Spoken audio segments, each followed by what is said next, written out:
Baik, kita lanjutkan ya. Setelah tadi Anda eh, saya jelaskan ya materi yang akan Anda dapatkan selama satu semester ya, silabus ya, SAP.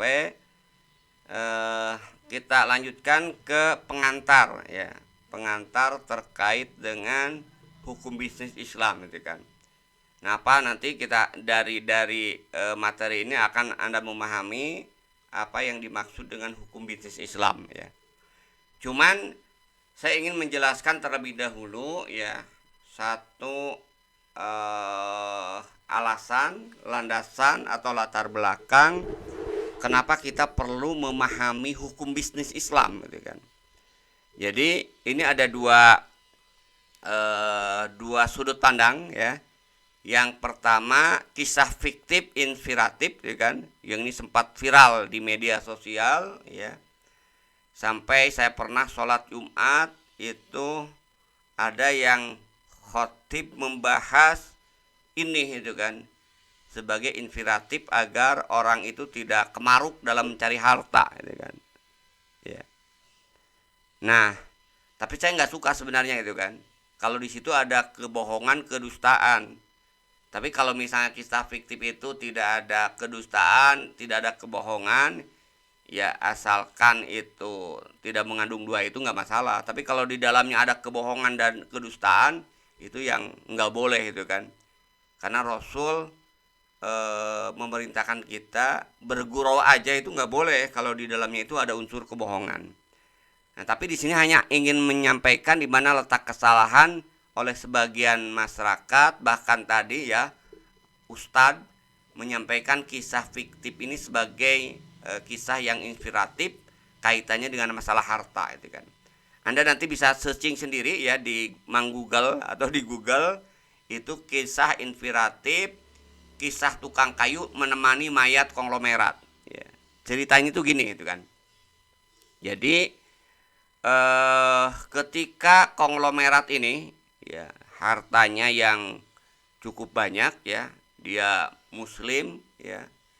Nah, dia ingin ketika dia meninggal nanti ya kan, di kuburnya itu ada yang menemani gitu kan selama 40 hari gitu kan. Nah, mereka yang mau menemani selama 40 hari di kubur itu akan dikasih harta setengah dari harta yang mau diwariskan atau peninggalannya itu kan. Nah, pertama dia tawarkan dulu ini, tawarkan kepada anaknya, menantunya gitu kan. Termasuk mungkin juga istri yang dia cintai juga gitu kan untuk menemaninya gitu kan. Termasuk sanak famili keluarganya. Ternyata nggak ada yang mau semuanya gitu kan. Nah, berita ini akhirnya sampai ya. Akhirnya kan karena keluarga tidak ada yang mau, bapaknya tetap meminta ada yang menemani, dipublikasikan, diumumkan siapa yang mau menemani mayat bos ini gitu kan, konglomerat ini di kuburnya selama 40 hari, maka dia akan mendapatkan setengah harta yang ditinggalkan. Nah, sampailah berita ini kepada tukang kayu gitu kan. Orang miskin kerjaannya cari kayu di hutan untuk makan dia dan untuk biaya kehidupan sehari-hari. Nah, dia cerita dengan istrinya ya, kemudian istrinya ya mendukung aja lah kalau mau, katanya silahkan gitu kan. Akhirnya dia datang ke keluarga konglomerat ini. Singkat cerita disepakati ya, ketika konglomerat ini meninggal, si tukang kayu ini bersedia ya menemani di kubur ya, di liang lahat selama 40 hari dengan bayaran setengah dari harta yang ditinggalkannya gitu kan. Nah, singkat cerita berikutnya, ketika meninggal ya, si konglomerat ini digalilah kuburannya ya kan. Dibuatlah kuburannya itu agak luas ya kan. Satu untuk mayat konglomerat tadi, satu lubang maksudnya hole-nya itu, satu untuk yang menunggunya tukang kayu tadi, berdampingan tentu ya, bukan di kubur yang berbeda itu kan. Karena kalau kuburnya terpisah kan mungkin eh, bukan menemani, itu namanya bareng-bareng. Nah, tapi satu lubang yang sama itu kan, yang agak besar mungkin. Nah, setelah tentu ya ini pakai yang nggak tahu lah yang namanya cerita, apakah pakai lubang pernapasan, ya haruslah. Kalau dia 10 hari dikubur tanpa ada lubang ke atas ke pernapasan, itu yang nggak bisa juga itu kan. Dulu saya pernah juga, ada juga seorang ustadz ceramah dalam kubur. Nah ini mungkin kira-kira seperti itu lah ya. Nah maksudnya di kuburannya ya. Nah ketika kemudian katakanlah singkat cerita, hari pertama ya setelah dikuburkan menemani, datanglah kemudian malaikat untuk menanyai mayit ini ya, munkar nakir lah ya, yang bertanya dulu. Ini juga kebohongan pertama sudah muncul ya, nggak ada kemudian yang apa istilahnya, siapa yang tahu bahwa munkar nakir langsung kemudian datang. Dan lebih bohong lagi adalah cerita ini, ketika kemudian malaikat itu datang, dia salah, yang ditanya itu bukan konglomerat, mayat konglomerat tadi, tapi yang ditanya itu si tukang kayu ini kan bohong gitu. Kok malaikat bisa salah gitu kan ya. Ya tapi itulah kisah bohong tadi itu ya. Nah singkat cerita ya, si malaikat itu nanya, anda ini, ketika mau nanya man robuka kan sering gitu kan. Nah si tukang kayu itu jawab, oh malaikat bukan saya yang mati, itu si konglomerat itu gitu kan. Lalu kenapa tuh kamu ada di sini gitu kan, bahasa kasarnya itu kan. Ya saya menemani untuk mendapatkan harta ya kan. Emang kerjaan kamu apa gitu kan. Kerjaan saya itu ya tukang kayu sebenarnya, cuman saya udah lama miskin, bosen gitu kan, ada sayembara, ya akhirnya saya ikut gitu kan. Oh emang kamu kerjanya apa? Saya nyari kayu ya. Di mana? Di hutan. Apa yang kamu gunakan untuk mencari kayu? Kampak. Oh udah selesai kan satu hari pertanyaan. Hari kedua datang lagi kan. Nah kamu mencari kayu dengan kampak. Kampaknya dari mana? Ya kamu dapatkan, beli, buat sendiri itu kan. Kalau beli kamu pakai uang siapa? Kalau buat sendiri bahannya dari mana? Didapatkan juga bahannya itu dari siapa? Beli juga bahannya itu atau yang lainnya. Nah itu pertanyaan itu dijawab gitu kan. Nah selesai. Hari ketiga datang lagi. Setelah kamu punya kampak tadi, kemudian kamu datang ke hutan, kamu mencari kayu. Kayu yang ada di hutan itu kayu siapa? Hutan milik siapa? Nah intinya panjang terus. Sampai pertanyaan terkait dengan kampak dan pekerjaan dia kayu itu, mendapatkan kayu itu, sampai nggak terasa 40 hari baru selesai. Setelah itu kan wah udah kan 40 hari selesai. Nah di atas ahli warisnya ya dan keluarganya sudah siap-siap gitu kan. Wah hebat ini itu kan. Di sejak hari pertama sampai hari 40 enggak, dia tetap bertahan. Hari ke-40 dibongkar gitu kan. Kemudian si tukang kayu itu kemudian naik ke atas, kemudian ahli warisnya mengajak, ayo ini hartanya mau saya kasihkan itu kan, kita berikan. Tapi si tukang kayu itu nggak mau, dia lari gitu kan, lari gitu kan. Kemudian sampai pulang, nyampe rumahnya, ditanya oleh istrinya ya kan, wah alhamdulillah kita bisa jadi kaya nih, mana gitu kan, ini kan berhasil, mana hartanya gitu kan, bayaran upah menemani mayit. Enggak katanya, enggak saya ambil kata itu. Loh kenapa? Gagal? Enggak, berhasil, harusnya saya dapatkan. Lalu kenapa enggak diambil? Saya enggak takut nanti dihisab katanya. Kenapa? Pertanyaan kampak aja itu 40 hari baru selesai. Apalagi kalau hartanya itu setengah harta konglomerat, berapa lama nanti dihisabnya? Jadi nggak apa-apa, lebih baik miskin daripada kaya, nanti dihisabnya lama. Nah inilah contoh maksudnya itu. Jadi ini kisah inspiratif, intinya kalau terkait dengan harta itu hati-hati. Banyak itu akan dihisab, kecil sedikit aja lama hisabnya. Nah ini sebenarnya inti dari kisah itu ya. Jadi nggak usah serakah itu kan dalam masalah harta, itu pesannya itu kan. Nah ini juga nanti ya saya pesan kepada anda itu kan, kalau anda jadi bos di sebuah instansi ya, bisa ketua departemen, ketua divisi, anda punya anggaran, anggaran jangan dihabiskan oleh anda gitu kan. ya gunakan program dengan benar gitu kan. Jangan dikorup, jangan semua yang sebagian besar Anda yang makai sebagai ketua. Ingat, sekecil apapun penyimpangan dalam penggunaan anggaran tadi akan diminta pertanggungjawaban di hadapan Allah Subhanahu wa taala. Karena saya miris itu kan, banyak ya kan orang yang menghalalkan segala cara untuk mendapatkan uang gitu kan. Ya apalagi penguasa tadi ya, pejabat selevel ya kaprodi gitu kan, atau juga di fakultas dan sebagainya. Walaupun nggak semua ya, saya tidak bukan berarti saya menuduh gitu kan. Cuman nanti kalau Anda dapat amanah intinya hati-hati ya. Jadi pastikan ya Anda mendapatkan harta dengan yang halal, tidak menzalimi orang yang lain, tidak makan anggaran sendiri gitu kan, apalagi buat kwitansi palsu ya, aspal asli tapi palsu, berbohong, hindari itu ya. Kenapa? Karena sekecil apapun ya, harta yang didapatkan dengan cara yang tidak halal itu akan disiksa ya di akhirat nanti. Nah, itu kisah fiktif.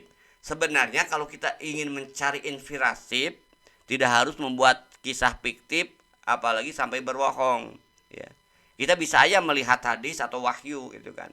Ada kisah inspiratif pada zaman Rasul ya.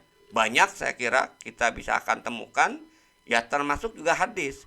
Misalnya hadis ini ya, ini mungkin saya yakin bacanya nggak kebaca oleh Anda, tapi kalau di PPT-nya nanti Anda bisa kebaca itu kan. Cuman kalau lihat di sini mungkin saya kebaca juga sih, tapi agak kecil lah. Nah, ini ada hadis ya. Jadi ada hadis di padang mahsyar nanti pada saat kemudian manusia akan dihisab oleh Allah Subhanahu wa taala, maka ada 4 pertanyaan ya. Pertama terkait dengan umur engkau gunakan untuk apa? Ya, itu ditanya. Yang kedua juga terkait dengan ilmu kau gunakan untuk apa? Untuk menipu orangkah? Ya, untuk membodohi orangkah?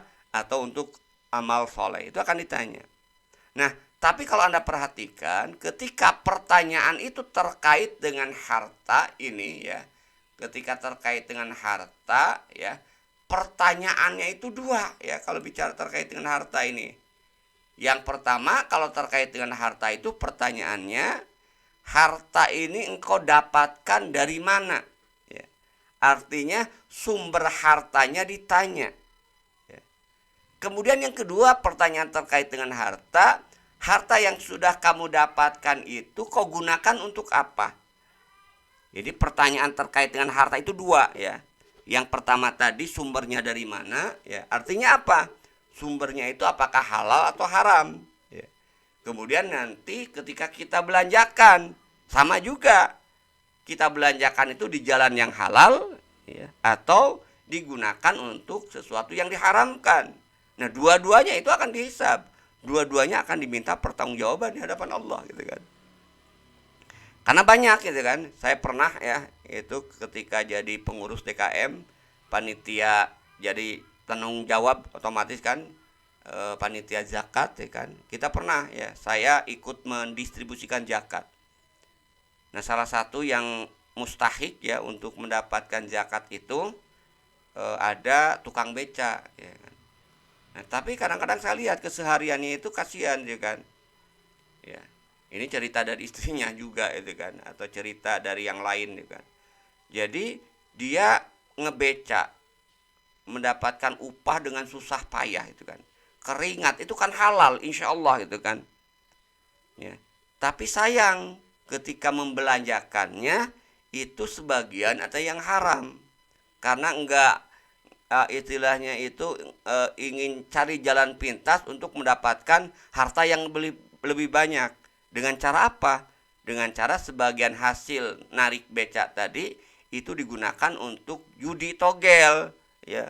Sehingga akhirnya apa? Atau judi yang lainnya itu kan.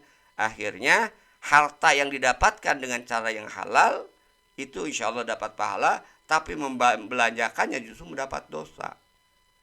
Nah, ini 2 itu kan. Jadi hati-hati dengan harta itu kan. Kenapa? Sumbernya ditanya, belanjanya juga ditanya. Kalau dengan terkait dengan umur kan tadi, umurmu kau gunakan untuk apa satu gitu kan. Nah, kemudian di slide bawahnya, gambar bawahnya, ini juga kita harus lihat. Ini kan sebagai inspiratif. Ya. Jadi hati-hatilah dengan urusan harta. Sebenarnya dunia itu harta yang dimaksud di sini. Kenapa? Karena kalau kita bicara terkait dengan harta, kalau kita dapatkan dengan halal tetap aja dihisab. Kalau kita dapatkan dengan haram, itu diazab. Jadi inilah yang harusnya tanpa harus berbohong pun ya dengan hadis ya, dengan juga fakta ya yang didapatkan dari nas Al-Qur'an ya, kita harusnya itu berhati-hati dalam mencari harta. Jangankan dengan cara yang haram ya kan, dengan cara yang halal pun itu akan membuat hisab kita itu lama di akhirat. Makanya ada kisah, ini kisah real, ini cerita, ini bukan fiktif tuh kan. Hadis juga sumbernya. Jadi Abdurrahman bin Auf itu orang kaya, konglomerat kalau sekarang gitu kan. Tapi dia soleh gitu kan. Hartanya dia kemudian infakkan sebagian besar untuk dakwah. Tapi pernah Rasul menyatakan ya dalam kisahnya itu Abdurrahman bin Auf itu nanti akan masuk surga dengan cara merangkak ya, karena hartanya makin banyak. Nah akhirnya kan dengar Abdurrahman bin Auf ngeri juga. Maka sejak itu dia semakin semangat lagi untuk mendistribusikan hartanya itu kan. Sampai seluruh penduduk Madinah dikabarkan itu tidak ada yang tidak mendapat bagian dari Abdurrahman bin Auf ya kan, sodakohnya, hartanya. Nah makanya setelah itu baru itu kan hartanya itu betul-betul bermanfaat ya kan, bisa menyebabkan dia masuk surga dengan cepat ya kan. Karena sahabat Abdurrahman bin Auf itu adalah salah satu orang yang dijamin masuk surga gitu kan. Nah, itu kisah inspiratif yang enggak bohong. Atau ada satu kisah lagi saya ingat ya kan. Jadi pernah dalam satu kesempatan ya Ali bin Abi Thalib, sahabat Rasul dan sekaligus keponakannya, dan Abdurrahman bin Auf dikasih sejumlah uang oleh Rasul ya. Nah kemudian setelah dikasih ya pulanglah masing-masing.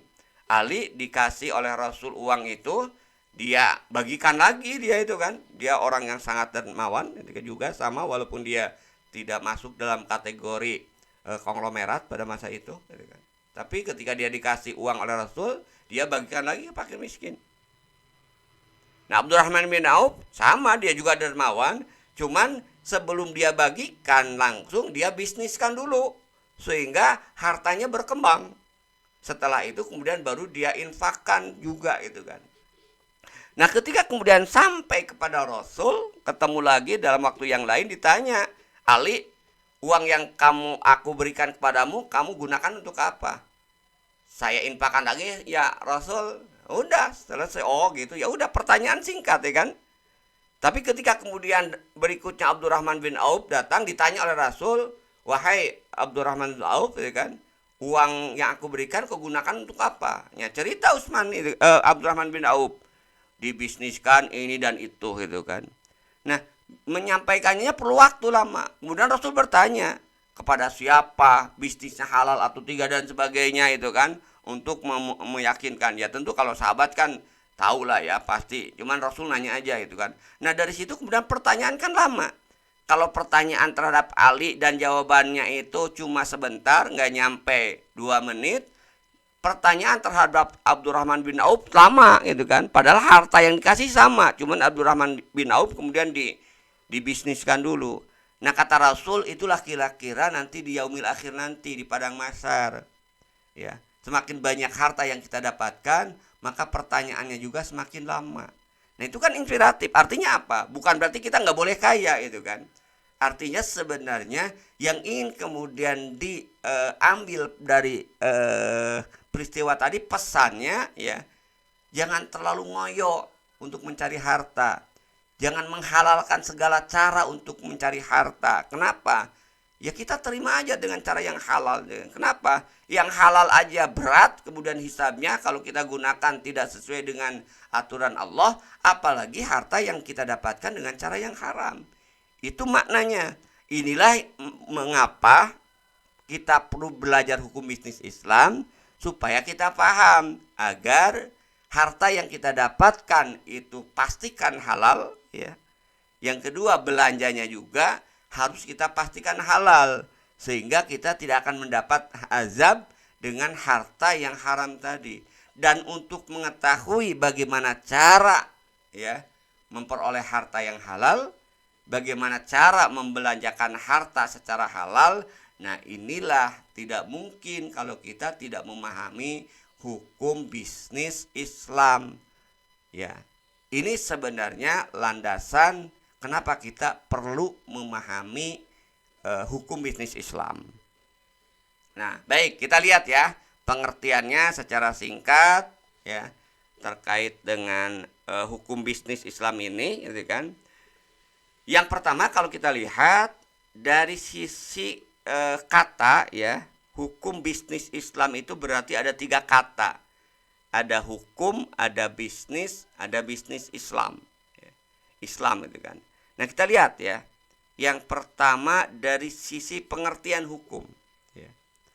Secara konvensional hukum ya, nanti bisa di KUHP atau kitab hukum yang lain ya, yang bisa Anda baca, itu didefinisikan hukum itu adalah keseluruhan norma yang oleh penguasa negara dan masyarakat yang berwenang menetapkan hukum dinyatakan sebagai peraturan yang mengikat bagi sebagian atau seluruh anggota masyarakat.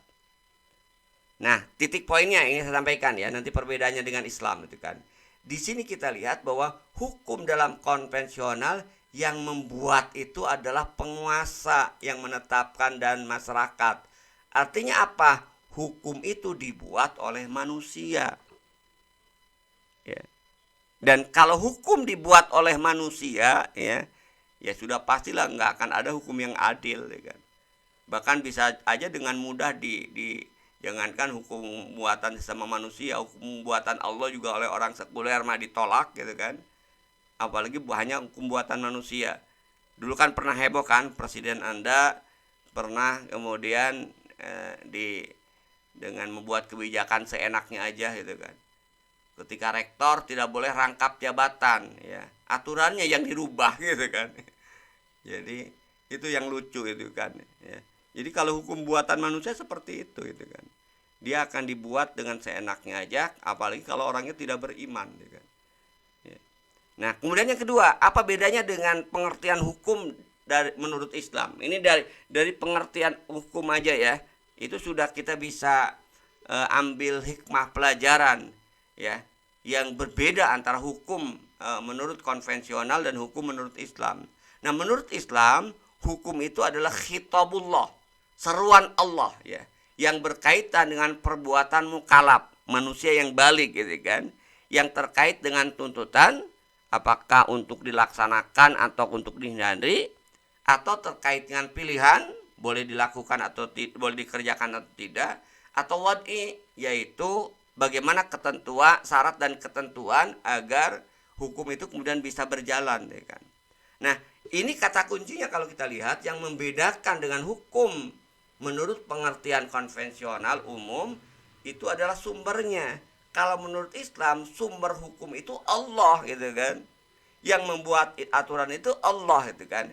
Yang terkandung di dalam Al-Quran dan hadis gitu kan. Jadi jelas kalau dari sisi sumber aja kita bisa memastikan hukum yang dibuat oleh hukum Islam itu pasti adil. Sementara kalau hukum buatan manusia pasti zolim gitu kan. Jaranglah hukum manusia yang adil, sudah pasti, karena saya pastikan zolim. Kenapa? Karena hukum buatan manusia ya itu asalnya dari manusia ya kan. Menurut Islam zolim orang yang berhukum tidak selain dengan hukum Allah.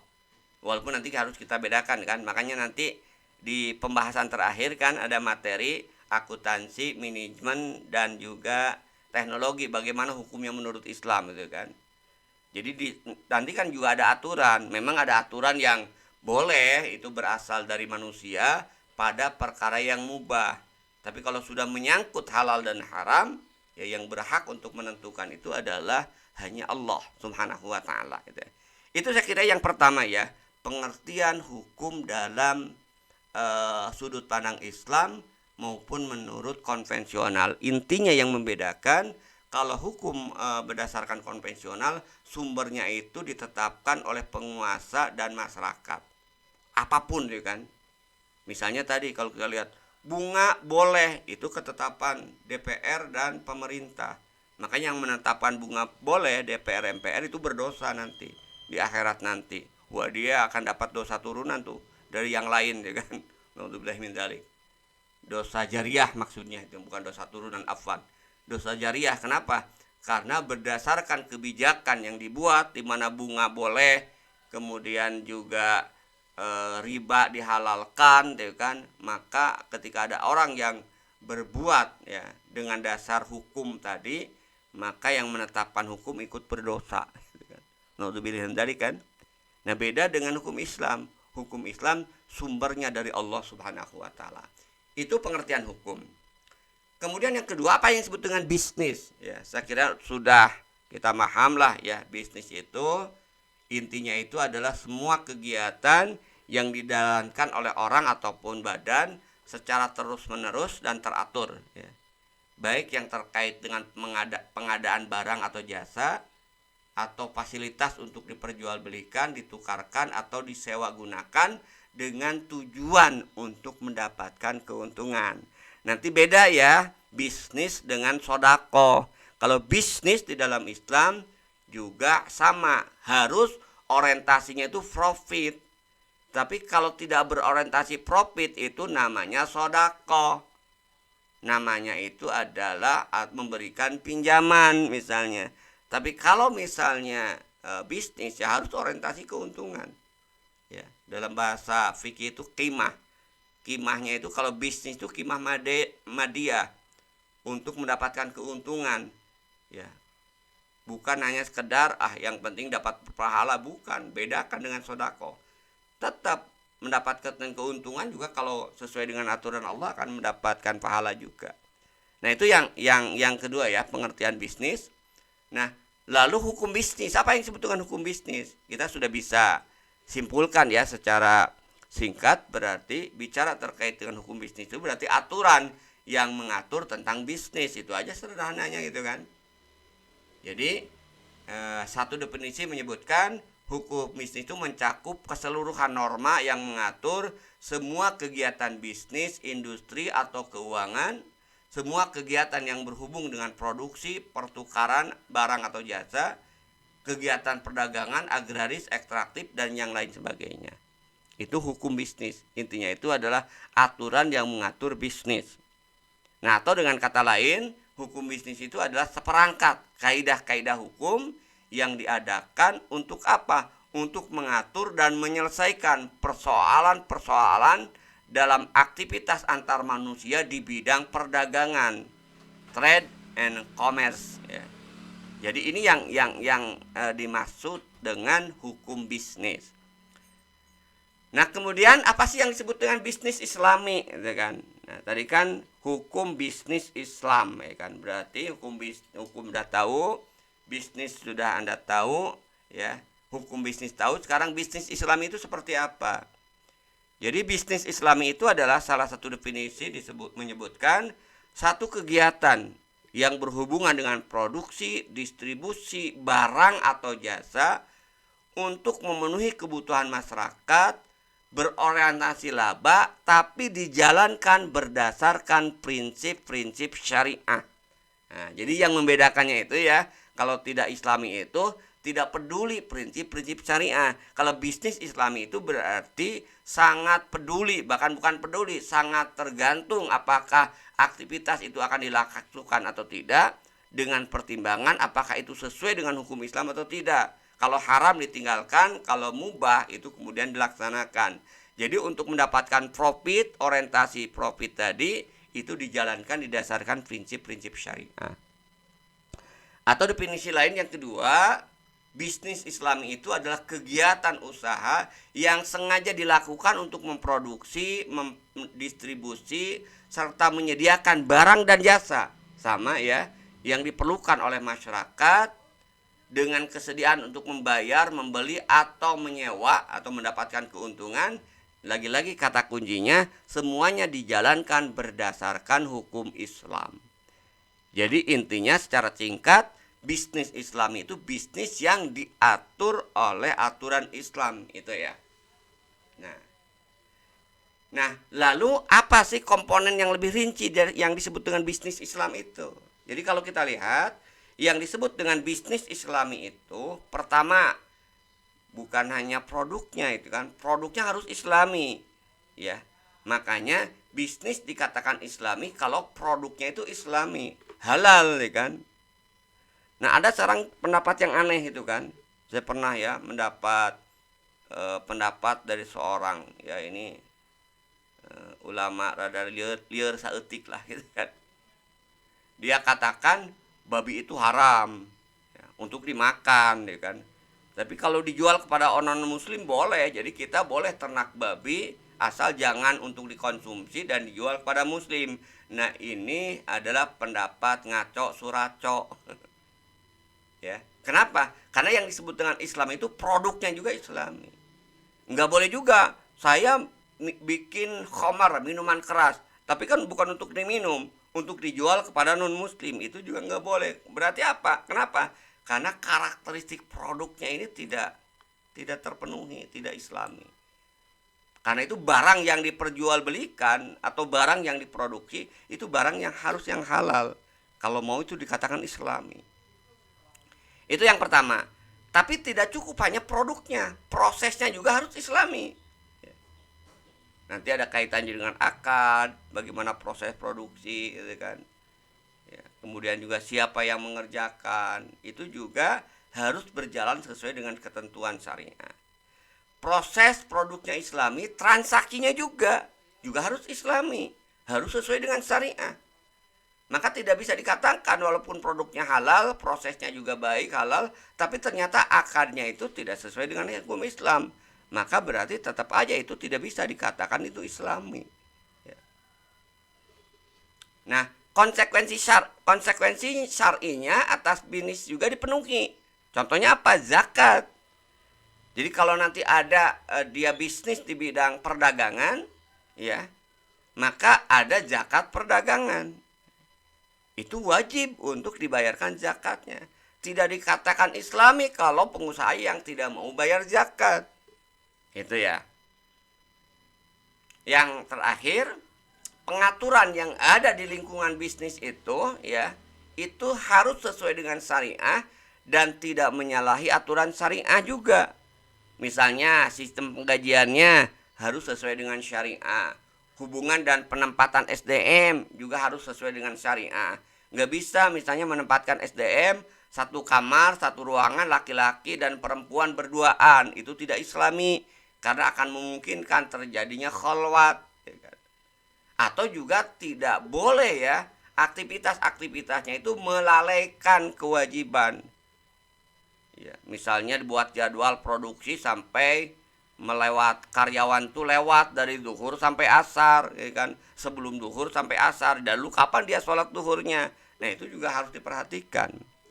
Jadi intinya kalau kita bicara terkait dengan bisnis Islami, kuncinya itu adalah apa? Karena semuanya harus sejalan dengan aturan Islam, harus sejalan dengan hukum Islam, maka inti dari bisnis Islam itu di sini adalah kita memahami hukum tentang akad muamalah yang dilakukan.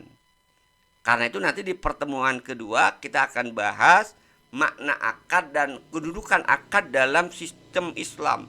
Dalam bisnis Islam itu sangat penting. Karena dengan akad yang benar akan menyebabkan halal, akad yang salah akan menyebabkan kepemilikan harta itu istilahnya subhat bahkan haram. Itu ya pengertian hukum bisnis Islami ya. Nah, ini sebagai renungan aja ya. Semakin renungan untuk semakin menguatkan kepada kita ya. Menguatkan kepada kita tentang perlunya ya. Hati-hati dalam masalah harta. Perlunya kita paham bisnis Islam, perlu paham hukum Islam. Yang pertama, kita bisa renungkan juga. Anda sehari aja itu kan berapa kali Anda melakukan muamalah? Misalnya ya, ketika Anda pergi dari rumah aja gitu kan, pergi dari rumah gitu kan, Anda makan sarapan, Anda beli nasi wuduk, itu jual beli ya. Setelah kemudian Anda sarapan, jual beli, pertanyaannya transaksi jual beli ketika beli wuduk atau nasi kuning atau yang itu adalah transaksi yang legal atau tidak, halal atau haram, akadnya benar atau salah. Itu baru makan pagi. Berangkat, Anda naik angkot, naik Gojek misalnya. Ketika naik Gojek, transaksinya halal atau tidak. Misalnya ya, contoh Gojek dulu. Di Gojek itu ada bayar dengan aplikasi ya, ada bayar dengan kontan. Ketika ada bayar dengan aplikasi itu dengan saldo yang di aplikasi Gojek misalnya, itu ada diskon. Apakah bayar dengan dapat diskon itu riba atau bukan? Nah ini baru aja kita sarapan dan mau pergi ke kampus sudah ada 2 transaksi ya. Jadi bayangkan sehari semalam 24 jam berapa kemudian muamalah yang kita lakukan. Apakah kita berpikir halal enggak ya yang kita lakukan transaksi? Nah ini itu kan.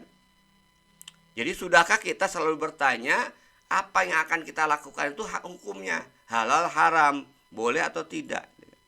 Sudahkah kita kaji sebelum berbuat sampai kita tentram bahwa kita yang ambil itu adalah yang paling shawab? Artinya apa? Karena nanti akan bertemu dengan yang namanya ikhtilaf, yang namanya perbedaan pendapat. Yang satu mengatakan halal, yang satu mengatakan haram. Lalu kita pilih yang mana itu kan? Misalnya ya, bunga aja ada yang masih mengatakan bunga itu boleh karena sekarang itu darurat. Itu kan pernyataan yang perlu kemudian diminta pertanggungjawaban itu. Darurat dalam Islam itu bukan terpaksa misalnya itu. Ini kan beda. Nah, ketika kita mendapatkan fakta tadi, bunga itu boleh karena saat ini darurat. Betulkah pendapat itu gitu kan? Karena nanti dalam ijtihad itu ada ikhtilaf, ada insiraf hasilnya itu. Insiraf itu penyimpangan, bukan perbedaan pendapat. Perbedaan pendapat boleh ya, kita ambil salah satu ya yang menurut kita yakin. Tapi kalau pendapat itu bukan hasil ikhtilaf ya, atau bukan kategori ikhtilaf, tapi kategorinya insiraf, penyimpangan, maka enggak boleh gitu kan kita ambil. Kita berdosa ya, ketika kita mengambil yang hasil hukum dari seorang yang mengaku ya mujtahid ya, padahal dia tidak memenuhi syarat untuk menjadi seorang mujtahid ya, mujtahidan ya kan, yang misalnya tadi yang menghalalkan bunga gitu kan, maka itu insyiraf bukan ikhtilaf, penyimpangan. Dalam salah satu kesempatan Imam Malik mengatakan man la yata'allamu ahkamal bai' faqad akala riba sya'am aba. Ini Anda lihat ya, betapa pentingnya kita mengkaji hukum bisnis bagi muslim. Karena bagi muslim itu bisnis itu bukan hanya dunia implikasinya tapi akhirat. Nah, Imam Malik mengatakan siapa yang tidak mempelajari hukum-hukum jual beli, niscaya ia akan memakan riba. Artinya apa? Akan terjebak, akan terjerumus kepada transaksi-transaksi yang haram. Salah satunya riba. Kalau kita tidak paham hukum terkait dengan jual beli. Itu renungan pertama. Yang kedua, hadis yang diriwayatkan oleh Imam Bukhari. Rasul menyatakan, la ya'tiyana 'ala nasi zamanun la yubalil mar'u bima akhadha mal amin halalin amin haramin. Ini bisyarah ya, artinya prediksi Rasulullah. Kata Rasulullah, sungguh suatu masa yang akan datang itu akan ada di hadapan manusia atau akan ditemui oleh kita ketika seseorang kemudian tidak peduli lagi dengan apa ia mengambil harta, apakah dengan cara yang halal atau haram gitu kan. Bahkan sering dapat saya ini, walaupun gorowan ya, tapi ya tentu kita ya nggak boleh dijadikan mainan gitu kan. Wah sekarang mah Pak atau Ustadz, Cari yang haram aja susah, apalagi yang halal gitu kan. Kenapa dia ngambil kesimpulan cari yang haram aja susah? Ternyata dia judi, kalah terus gitu kan. Nah, ini kita saksikan hari ini gitu kan. Jadi orang nggak peduli halal dan haram. Kemarin misalnya pemilu, coba ya, saya nanya ke Anda itu kan. Ada nggak di antara Anda yang menerima amplop dari caleg ya, pemilu ya kan? Nah, itu suap itu. Nggak boleh gitu kan.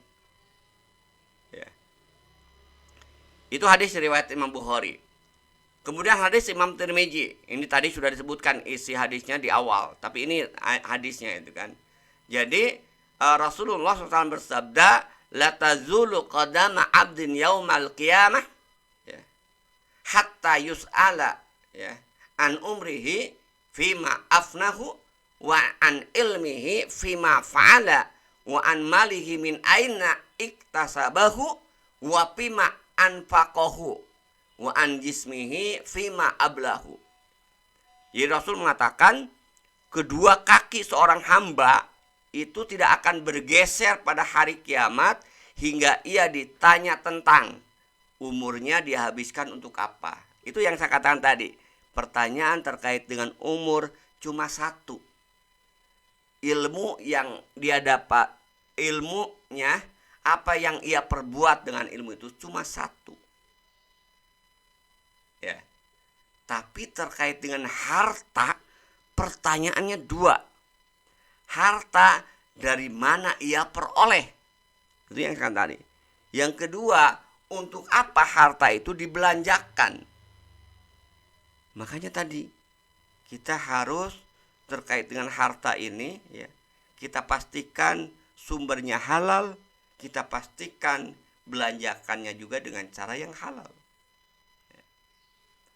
Berikutnya kita lihat dalam hadis yang diriwayatkan oleh Imam Tabrani ya, Rasul menyatakan la yu'jibka ru'un kasaba malan min haramin. Kalian jangan membuat takjub. Wah, kita kan suka kagum. Wah, mobilnya Ferrari gitu kan. Wah, ini itu. Kata Rasul jangan membuat takjub. Kalau harta yang diperoleh oleh seseorang itu dengan cara yang haram. Ya, mobil tiap tahun ganti, ternyata leasing, riba, haram, udah nggak usah takjub lah. Cuman harus kita kasihani orang-orang yang seperti itu gitu kan. Ya. Kenapa kok kita tidak boleh takjub dengan seseorang yang memperoleh harta dengan cara yang haram? Dalam hadis ini disebutkan fa in anfaqa minhu aw tasaddaqa bihi lam bal. Jadi kalau harta yang didapatkan dengan cara yang haram tadi, jika dia infakkan atau ia sedekahkan, maka tidak akan diterima oleh Allah Subhanahu wa taala. Saya kadang-kadang kasihan ya. Ada para koruptor itu kan, korupsi ya. Ngambil hak orang lain ya. Anggaran dihabiskan sendiri, kemudian untuk menutupi kejahatannya dia infakkan, dia bagi untuk fakir miskin, dia nyumbang ke masjid, percuma gitu kan, nggak ada pahalanya, bahkan ruginya 2 kali. Sudah mah dosa ya karena korupsinya, mengambil hak harta dengan cara tidak hak, nggak dinikmati itu kan, dikasihkan ke yang lain, dosa ruginya 2 kali, dosa tetap dapat, pahala tidak akan dapatkan, tetap siksa. Ya. Jadi jika ia infakkan, sedekahkan tidak diterima, wa in amsaka lam yubarak lahu fihi. Kalau harta itu disimpan, itu tidak akan ada keberkahan. Kalau harta yang haram itu.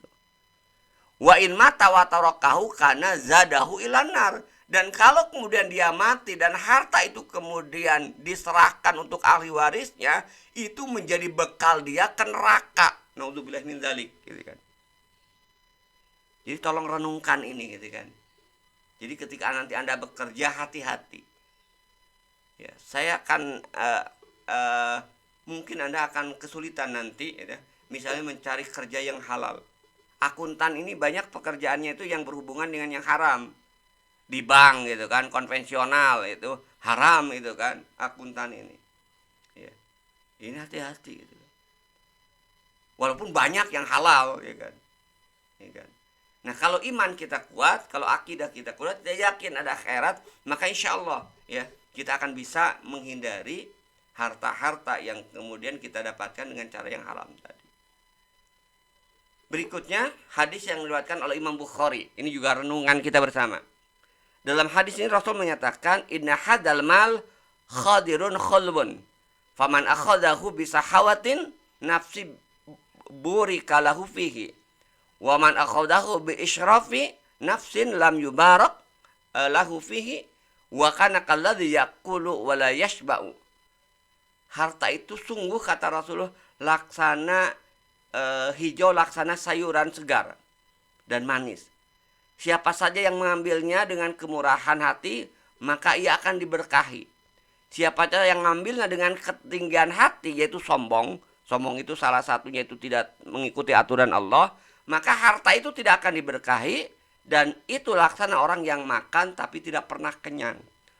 Makanya kalau orang korupsi itu nggak pernah berhenti, terus aja korupsi, terus korupsi. Jangankan belum ketahuan, sudah kemudian ketahuan masuk penjara, keluar korupsi lagi, banyak yang seperti itu. Ya. Ini yang mengerikan. Ya.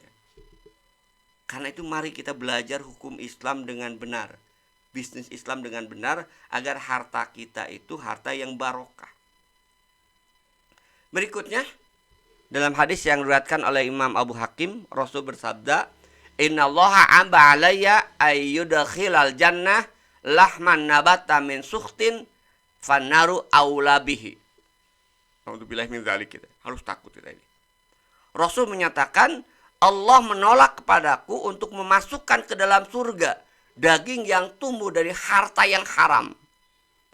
Maka daging yang tumbuh dari harta yang haram, kata Rasul, neraka lebih layak untuknya. Jadi jangan main-main dengan harta itu. Dengan harta haram gitu kan. Ya. Cuman kadang-kadang orang lupa gitu kan. Atau kemudian tidak yakin, atau karena merasa nanti gitu, itu mau urusan nantilah, sekarang mah kita poya-poya dulu. Saya sering suka gurau gitu kan. Ada prinsip hidup gitu kan, anak muda sekarang itu gini. Waktu kecil dimanja, ya. Muda poya-poya, tua kaya raya, mati masuk surga. Waduh, itu hebat banget itu kan. Nah, kalau ada anak muda seperti itu, atau jangan-jangan Anda juga, coba tanya itu kan, kok enak banget itu kan, muda waktu kecil dimanja, muda poya-poya, tua kaya raya, mati masuk surga. Apa punya orang dalam itu kan. Nah itu. Kenapa? Karena setiap orang itu akan diminta pertanggungjawaban terhadap apa yang dia lakukan. Jangankan kita anak orang biasa, anak Nabi pun itu tetap dia tidak ada jaminan masuk surga gitu kan. Kalau dia tidak beramal dengan yang baik gitu kan. Ini kok beramal baik tidak, tiba-tiba masuk surga. Emangnya surga mbahmu gitu kan. Nah, yang berikutnya ya, kalau kita lihat ini hampir sama dengan hadis sebelumnya, tapi ada perbedaannya di belakangnya. Ini dorongan untuk kita tidak, dalam bahasa Sunda itu meregehese ya, bahasa India ya, meregehese, bahasa Sunda maksudnya gitu ya. Nggak mau memberi, kikir, pedit ya kan. Nah, dalam hadis ini di akhirnya itu adalah wal yadul ulya khairu minanil yadi supla ya. Tangan di atas itu lebih baik daripada tangan di bawah. Jadi memberi itu lebih baik daripada meminta. Oke, ya itu hadis yang berikutnya gitu kan. Terakhir ya, kita lihat hadis riwayat Imam Ahmad, Muslim dan Tirmizi. Ini kalau Anda sedang punya masalah berdoa ini hati-hati juga. Ini peringatan juga. Jadi dalam hadis ini Rasulullah SAW bersabda, ar-rajulu yutilu safar ash'asa akbar yamudu yadaihi ila sama ya rob ya rob ya rob wa mat'amuhu haramun wa mashrabuhu haramun wa malbasuhu haramun wa gudiya bil harami fa anna yustajabu lidzalika. Ngeri gitu kan. Ada seorang laki-laki yang kusut, pusing mungkin ya. Seperti orang yang diputuskan oleh ceweknya kan. Banyak yang seperti itu, yang muda-mudi. Tapi maksiat, tapi tetap dia berdoa kepada Allah. Berdoa menengadahkan kedua tangannya ke langit. Ya Rob, ya Robbi, ya Robbi, ya Robbi. Kemudian kata Rasulullah, sementara makanannya haram, minumannya haram, pakaiannya haram, dan dikenyangkan dengan yang haram, Allah menyatakan, fa anna yustajabu lidzalika, mana mungkin doanya dikabulkan. Naudzubillah min dzalik. Sempat hebohkan juga ada kiai kunjungan calon presiden, kemudian dapat bisyarah, itu suap. Wah, tapi bangga gitu. Naudzubillah min dzalik. Ada juga yang teguh, oh saya itu asal dukung dia, ini sudah disiapin amplop 1M. Tapi saya tolak. Alhamdulillah dia istiqomah. Asalkan jangan dia karena dapat dari calon lain yang lebih besar gitu kan. Bukan itu tentu yang kita inginkan. Itulah barangkali beberapa renungan ya kan. Nah, terakhir ya penutup pada kesempatan pertemuan pertama ini ya. Jadi kalau kita kemudian memahami apa sih esensi dari hukum bisnis Islam itu, kalau kita kemudian mengacu kepada pernyataan Umar bin Khattab, khalifah yang adil, khalifah yang kemudian tegas, itu kan, beliau mengatakan la yabi'u fi sauqina illa man qad tafaqahu fiddin. Jadi beliau menyatakan tidak boleh berjualan di pasar kita, tidak boleh masuk ke dalam pasar kita, kata Umar bin Khattab, kecuali orang yang telah mengerti fikih dalam bisnis menurut Islam, agama kita. Jadi intinya ketika kita berbicara tentang hukum bisnis Islam, dalam Islam hukum bisnis itu tidak lain adalah fikih muamalah.